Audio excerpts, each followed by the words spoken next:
오늘 함께 나눌 하나님의 말씀은 구약 시편 37편 1절부터 11절까지의 말씀입니다.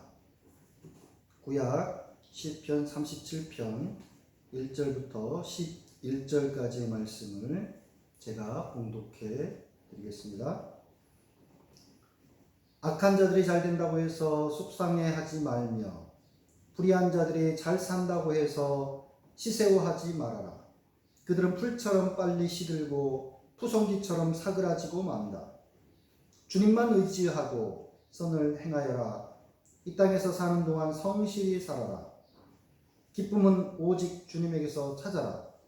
주님께서 내 마음의 소원을 들어주신다. 내 갈 길을 주님께 맡기고 주님만 의지하여라. 주님께서 이루어 주실 것이다. 너희의 의를 빛과 같이 너희의 공의를 한낮의 햇살처럼 빛나게 하실 것이다.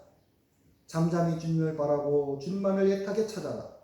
가는 길이 언제나 평탄하다고 자랑하는 자들과 악한 계획도 언제나 이룰 수 있다는 자들 때문에 마음 상해하지 말아라. 노여움을 버려라. 격분을 가라앉혀라. 불평하지 말아라. 이런 것들은 오히려 악으로 기울어질 뿐이다. 진실로 악한 자들은 뿌리째 뽑히고 말 것이다. 그러나 주님을 기다리는 사람들은 반드시 땅을 물려받을 것이다. 조금만 더 참아라. 악인은 멸망하고 만다. 아무리 그 있던 자취를 찾아보아도 그는 이미 없을 것이다. 겸손한 사람들이 오히려 땅을 차지할 것이며 그들이 크게 기뻐하면서 평화를 누릴 것이다.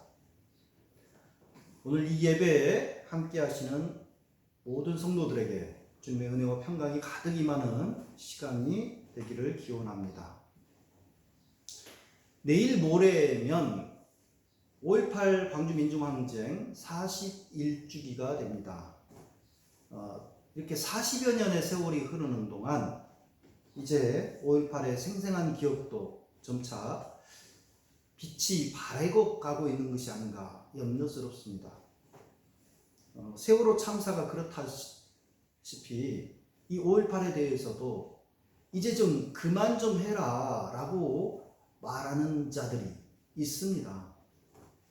더 나아가서 뚜렷한 역사적인 사실조차 왜곡하고 날조하려 드는 세력과 그런 사람들이 인터넷상을 통해서 끊임없이 가짜 뉴스를 유포하면서 5.18을 또 폄훼하고 그런 활동들을 벌이고 있습니다. 특히 북한군 특수부대가 5.18 당시에 유전선을 뚫고 또는 우회를 해서 이 광주에까지 내려와서 폭동을 선동하고 일으키고 북한으로 유유히 빠져나갔다. 이런 말도 안 되는 얼토당토하는 주장들을 펴면서 이런 사실들에 대해서 제대로 알지 못하는 수많은 사람들을 현혹하고 또 그들을 선동하는 자들이 있습니다. 심지어는 이게 그냥 인터넷상에 떠도는 가짜뉴스 정도가 아니고 공강에 그러니까 곧 주요 야당 가운데서 그런 허위사실을 언급을 하고 5.18을 왜곡하려고 하는 자들마저 있습니다. 이게 우리나라에서만 벌어지는 현상만은 아닙니다. 1996년도에 영국에서는 이 홀로코스트는 없었다. 이런 주장을 펴는. 그러니까 홀로코스트가 뭐예요? 대량 학살, 유태인 대량 학살이 없었다. 나치에 의한 그때는 유태인만 죽은 것이 아니라 집시랄지 이런 동성애자 이런 사람들까지 다 죽었지 않습니까? 많은 사람들이 처형을 당했는데 그런 대량 학살은 존재하지 않았다라고 주장하는 나치 추종자들 또는 인종주의자들이 있는데요. 그들 가운데서 그 데이빗 어빙이라고 하는 그런 학자가 있었나 봐요. 근데 그 사람과 유대계 역사학자인 데보라 립스타트가 명예훼손 재판을 벌이면서 세기의 논쟁을 한 적이 있습니다. 홀로코스트는 없었다라고 하는 주장을 펴는 자들의 그런 주장이 얼마나 허황된 주장인지 역사적 사실에 입각해서 그것을 무너뜨리기 위해서 무려 4년 동안이나 논쟁을 벌이는 그런 일들이 있었습니다. 이게요, 영국에서만 그런 일들이 있는 것이 아니고 우리 일상에서 끊임없이 다양한 형태로 나타나고 있습니다. 예를 들면 일본군 성노예 문제에 대해서 한일 간에 계속해서 논쟁을 벌이고 있지 않습니까? 엄연하게 그 피해자들이 존재하고 역사적으로 사실인데도 불구하고 그것을 부정하려 드는 틈만 나면 왜곡하려고 드는 일본의 극우 세력들, 또 일본의 많은 언론들, 그들에 의해서 이 엄연한 사실이 부정당하고 왜곡되는, 또 일부 국내에서까지 거기에 동조하는 자들마저 생겨나는 그런 현상들을 우리는 보고 있습니다. 이 같은 사실을, 이 같은 어떤 현상을 막기 위해서는 역사적인 진실을 부지런히 증언하면서 기억하는 일이 그래서 중요합니다. 역사라고 하는 것은 흘러간 그저 옛 과거의 이야기가 아니고, 그래서 오늘 우리 시대의 문제이자 살아있는 사안이라고 하는 것을 우리들이 기억해야 될 것입니다. 광주학살을 저지른 대표적인 우두머리 두 사람을 꼽으라면 전두환 씨와 노태우 씨를 우리는 손꼽습니다. 그들은 군사 반란과 내란, 비자금 조성 혐의로 함께 교도소를 다녀오기도 했습니다. 두 사람 아들들이 최근에 엇갈린 행보를 보이면서 눈길을 끌고 있습니다. 전두환 씨의 둘째 아들 전재용 씨는 탈세 혐의로 2년 8개월 동안 교도소 생활을 한 바가 있습니다.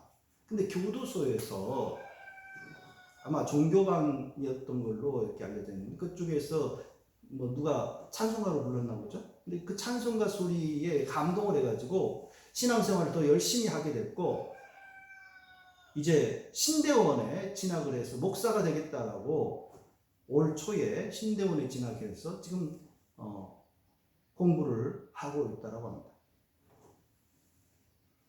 노태우 씨의 큰아들 노재은 씨 같은 경우는 재작년 8월과 작년 5월에 국립 5.18 민주묘역을 방문해서 참배하고 헌화하고 분향을 하고, 또 5월 어머니 집을 방문해서 유족들을 만나 무릎 꿇고 사죄를 하였습니다. 그리고 이게 자신만의 뜻이 아니고 자신의 병상에 있는 아버지의 뜻이기도 하다라고 거듭 밝힌 바가 있습니다. 종교로 보자면 이 전두환 씨 같은 경우는 흔히 불자로 알려져 있는데 그건 아니라고 해요. 원래는 대통령 쿠데타를 일으키기 전에 같은 경우는 전두환 씨는 천주교 신자였다고 합니다. 베드로라고 하는 세례명까지 있는. 근데 퇴임 이후에 백담사에 은거를 하면서 불자로 한동안 생활을 또 했었죠. 그리고 퇴임하여서 말년에는 자신과 가까이 지내는 김장환 목사, 수원의 그 김장환 목사가 심화하는 교회에 간간히 출석하기도 했습니다. 근데 요즘에는 특별히 종교 생활을 따로 하지 않고 있는 상황이고, 자신의 아들이 이제 교회를 세우면 그 교회를 다니겠다라고 그런 말을 했다라고 합니다. 노태우 씨와 그의 큰아들 노재현 씨 같은 경우는 원래 불자였는데 개신교로 개종을 한 상태라고 합니다.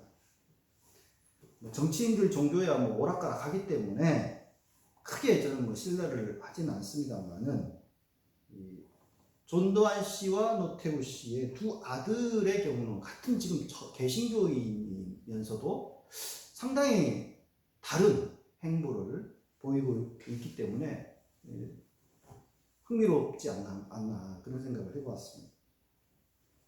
하지만 그들 종교가 무엇이든 간에, 종교가 있든 없든 간에 인간으로서 기본적인 최소한의 양심과 상식이 있는 사람들이라면 자신들이 저지른 끔찍한 죄악에 대해서 역사와 국민 앞에서 진솔하게 고백하고 사죄하는 것이 맞죠. 그것이 결국 자신뿐만 아니라 자신의 자식들과 그 후손들에게까지 두루 좋은 일이라고 봅니다.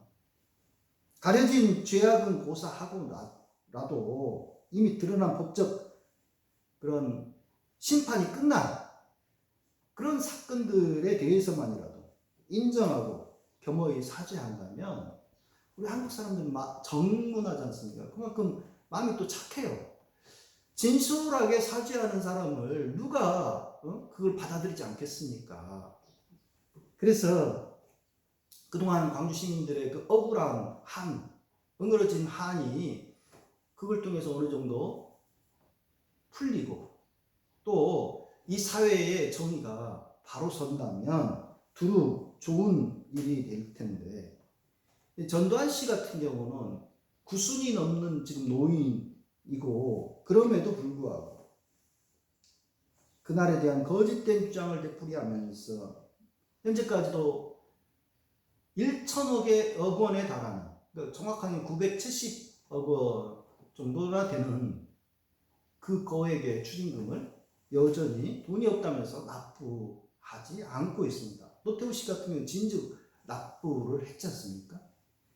그래서 상당히 그 대조적인 말년의 모습을 보이고 있죠. 칼 8582 사건의 진상규명을 위해서 20여 년 가까이 수고한, 헌신한 신성국 신부라는 분이 계십니다. 이분이 전두환 씨에 대해서, 전두환 씨가 이대로 그냥 죽어버리면 안 된다, 사망하면 안 된다, 그런 말씀을 하시더라고요. 그래서 왜 그러냐고 했더니,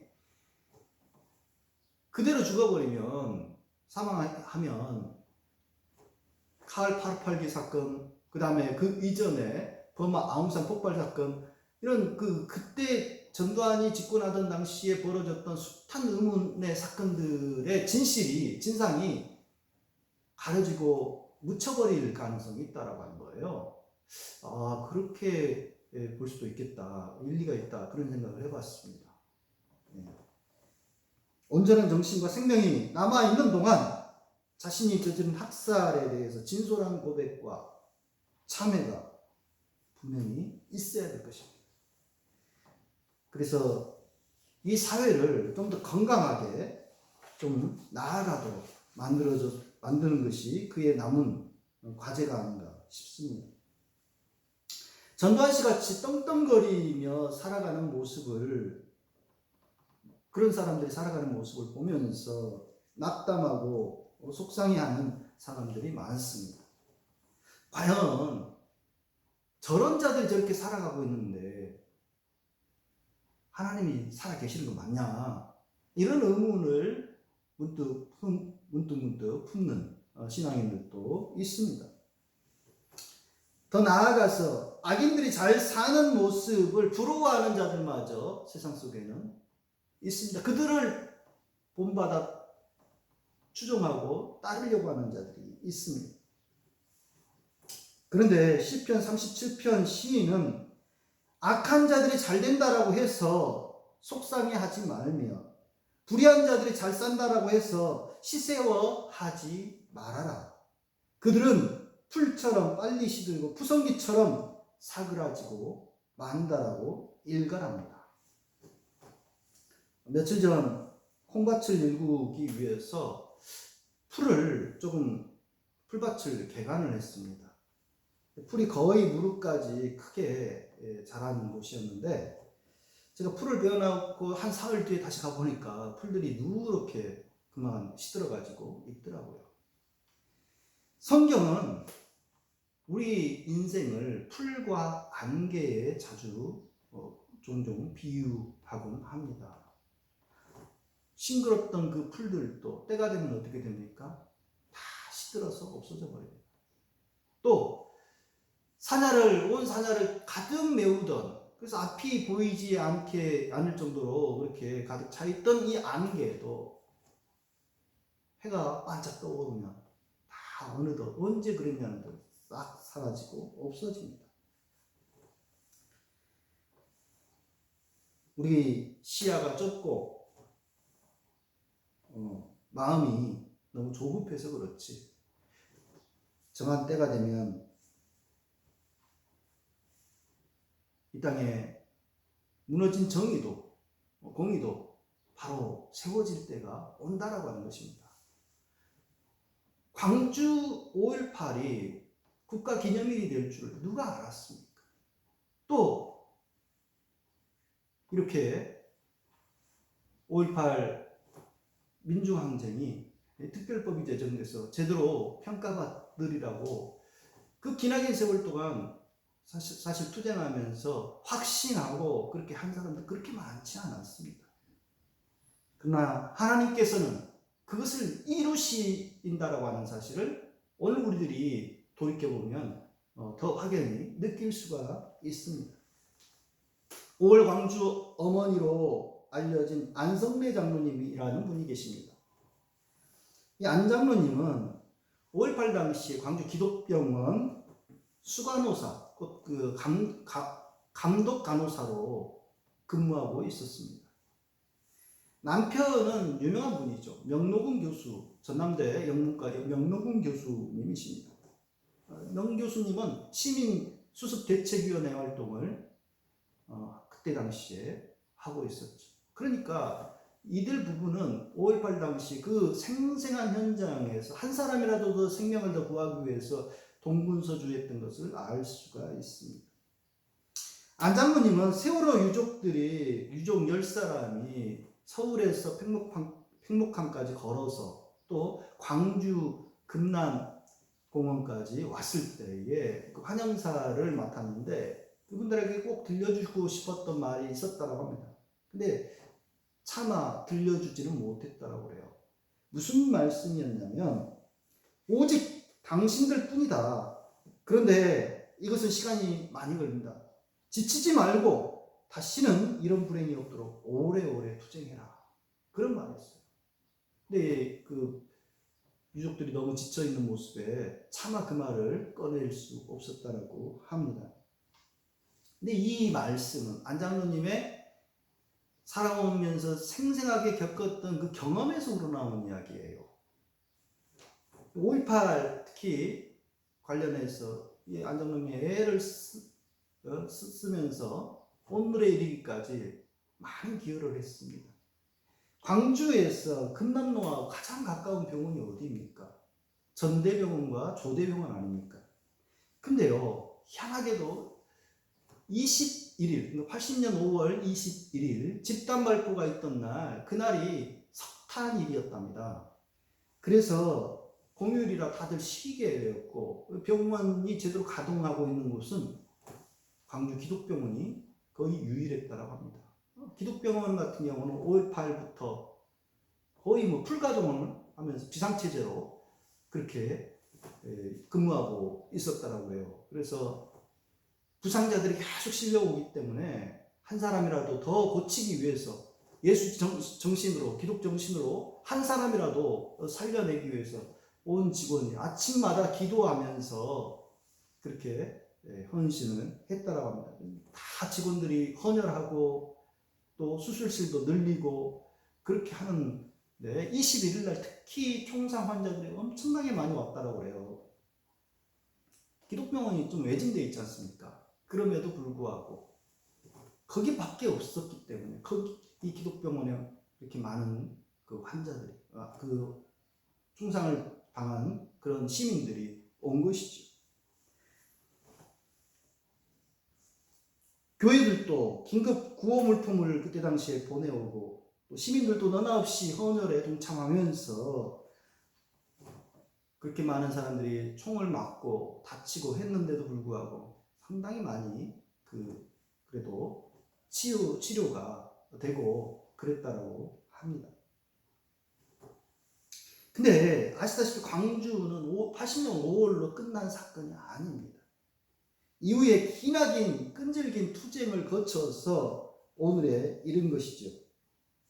5.18 특별법이 제정되고 국가기념일이 제정되기까지 그냥 된 게 아닙니다. 아주 눈물나는 아주 지루한 끈질긴 싸움이 계속되어야 했습니다. 5.18 특별법이 제정되니까 비로소 그 다음에 그것을 기반으로 4.3 특별법이 제정이 된 겁니다. 그리고 최근에는 이제 여순 특별법이 제정을 앞두고 있습니다. 이 안성래 장로님은 줄곧 악한 자는 곧 배임을 받을 것이고 의를 행하는 자는 하나님이 언제나 인도하신다라고 하는 굳은 자신의 신앙, 그 신념을 가지고서 이 5.18 관련 일들에 헌신할 수 있었다고 합니다. 그래서 뭐 지치거나 힘들어도 하나님 원망하는 마음이 별로 거의 그런 마음은 들지 않았다고 해요. 이 안장로님은 이 같은 정의에 대한 굳은 의지와 자유, 정의, 진실을 사회적 가치로 이루어내겠다라고 하는 공적인 그 가치관이 우리 사회 속에 너무 좀 적은 것이 아니냐, 부족하지 않느냐, 그런 지적을 하십니다. 실제로 한때 의로운 일에 헌신했던 사람들일지라도 함께하던 사람들에게 실망을 하거나 또는 힘들고 지쳐서 도중에 포기하거나 변절하는 그런 사람들이 종종 있습니다. 우리 힘은 너무나 미약하고 또 악한 자들의 세력은 너무 강고하다는 그런 판단 하에 좌절하거나 고생 그만하고 적당히 이제 내 살 길도 찾아가서 그렇게 살자, 타협하며 살자 이렇게 하는 사람들, 그리고 유혹에 넘어가는 사람들이 적지 않다라고 하는 것이죠. 근데 그런 사람들의 그 뿌리를 자세히 살펴보면 무엇보다도 하나님을 굳게 신뢰하지 않기 때문에 그런 일이 발생하는 것입니다.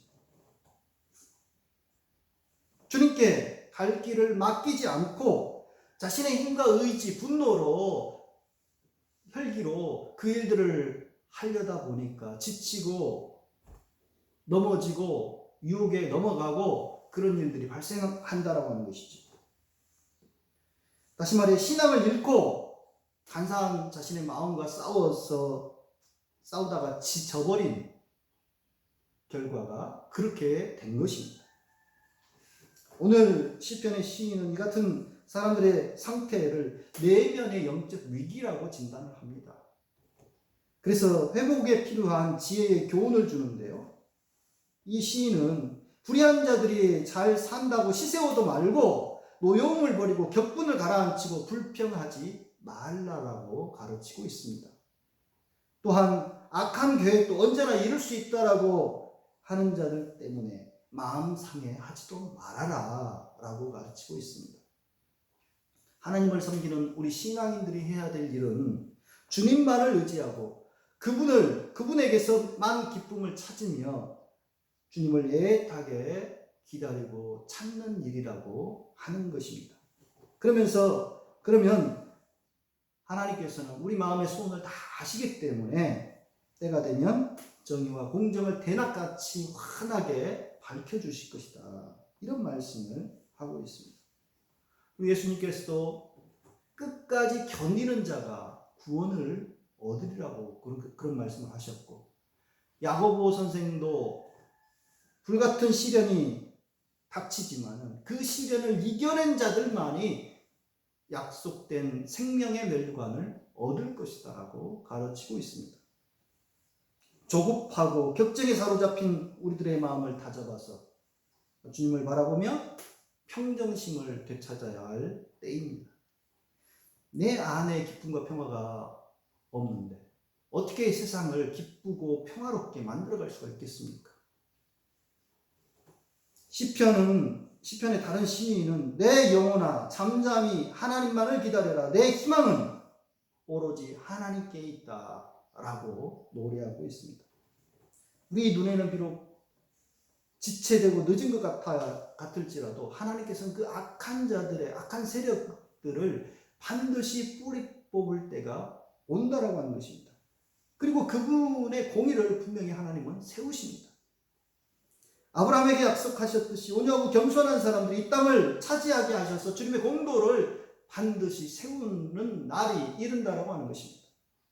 이 같은 믿음으로 5월 민중항쟁의 뜻을 이어서 우리 사는 한반도를